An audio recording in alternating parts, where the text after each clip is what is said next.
Oh, yeah, that's a lot better. Hey guys, today I'm going to be doing a pretty fun video. It's not a tutorial anyway because I have no idea what I am doing. I watched a series of videos going over the same thing of how to give myself a temporary tattoo, and I'm basically going to combine what I've gathered from these videos and try and attempt this on my own. Something that I've noticed is that they say things like it's waterproof, it's temporary tattoo, but they don't say if it's soap proof, they don't say how long it lasts. So in this video, I'm planning on attempting to give myself a temporary tattoo, as you can see right here. Kind of, I know it's on my forearm, it's a little awkward to see right now. But anyway, I'm going to give myself a temporary tattoo, and I'm gonna basically kind of update you guys on the durability of it, like can it withstand water, can it withstand soap, and how long it lasts, because I've noticed that the creators usually fail to mention that. So yeah, I'm sorry I'm rambling a bit. This is a little bit of a quick video just for fun, so I didn't really come up with what I was gonna say for this intro, but yeah. Anyway, let's get started.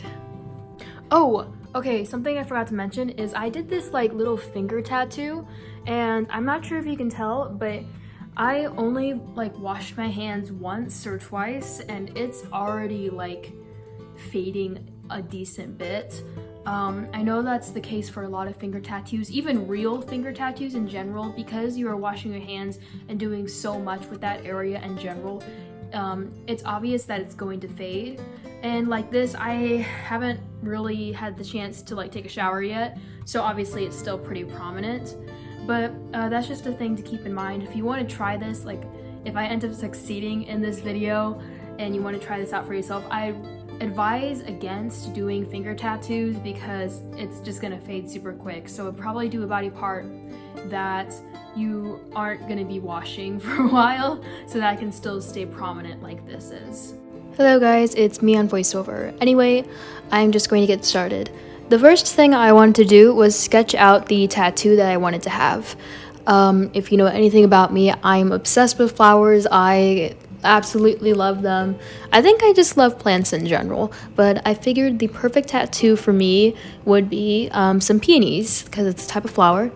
So the first thing I did was I sketched it out onto a blank piece of paper. I believe that I sketched out the flowers on Canson XL mixed media paper as usual, just because I figured that since I was doing a sketch, I could later use that piece of paper and create a piece with it. But that is beside the point. If you are a non-artist and you happen to stumble across this video because it was on your recommended, hi, I mostly do art videos.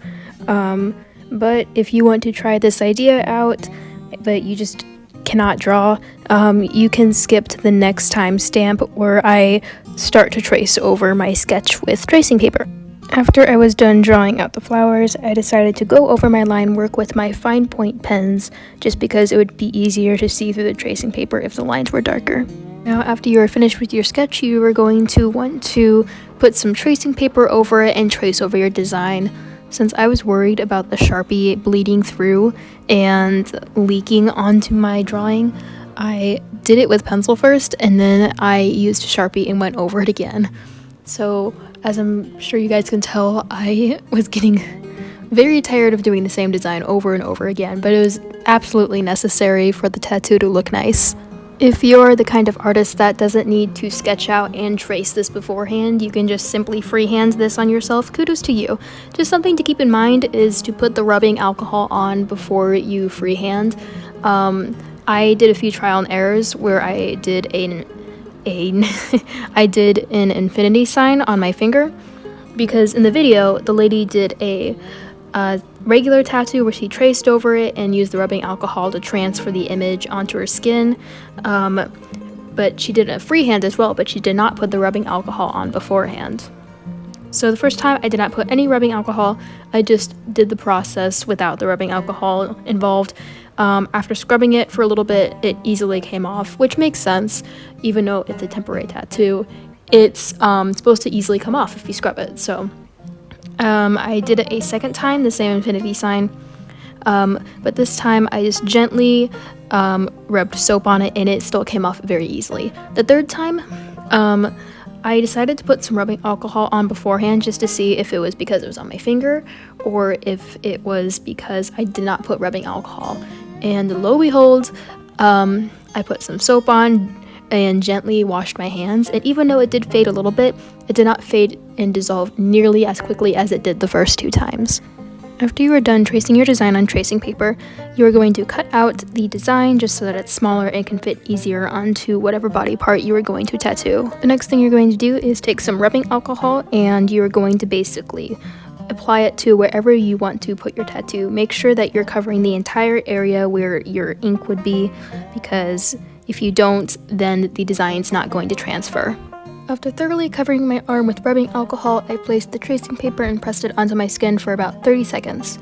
After I lifted the sheet off of my arm, it left a faint outline of the design on my skin. This was the point where I made the mistake because I believed that the rubbing alcohol was simply to transfer my design.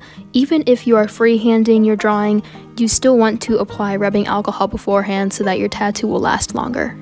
Now, like I mentioned earlier, this only transfers a very, very light outline of your sketch. So you're going to want to go over it again, obviously, so that your tattoo is more darker, more prominent, which makes sense. At this point, a lot of people usually use Sharpie or pens or something, but I also know that Sharpie is just not very good for your skin, so I figured I'd use waterproof eyeliner.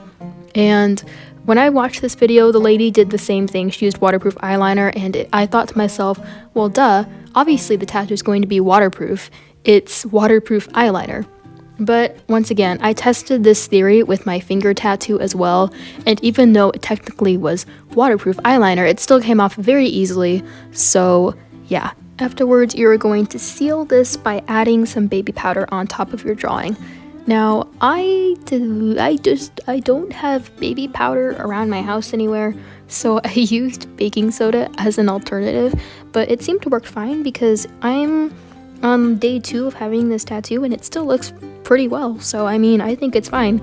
I was planning on doing another tattoo at some point that could show how non-artists could do this, and if you did not have access to, let's just say, tracing paper and you really wanted to do this now and you did not want to have to go out of your way and buy some.